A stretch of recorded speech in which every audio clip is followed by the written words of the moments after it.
আজকে এই বঙ্গরত্ন সম্মাননায় ভূষিত হলেন, তাদের কাছ থেকে কয়েকটি কথা শুনে নেবার পালা। মাননীয় শ্রী অরিন্দম গাঙ্গুলী।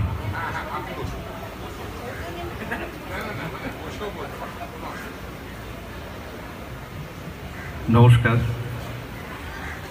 প্রথমেই ধন্যবাদ জানাই এই পার্বণী সেই উদ্যোক্তাদের, তারা আমাদের দুজনকে বঙ্গরত্ন হিসেবে পুরস্কৃত করলেন। পুরস্কার পেতে সকলেরই ভালো লাগে, তাই নিশ্চয়ই খুবই ভালো লাগছে। আর অত্যন্ত মনোরম একটি পরিবেশে আমাদের যে সময়ের মধ্যে দিয়ে আমরা চলছি, তাতে এই মনোরম কিছু পাওয়াটা খুব ব্যতিক্রমী। তো সেইটা পেয়ে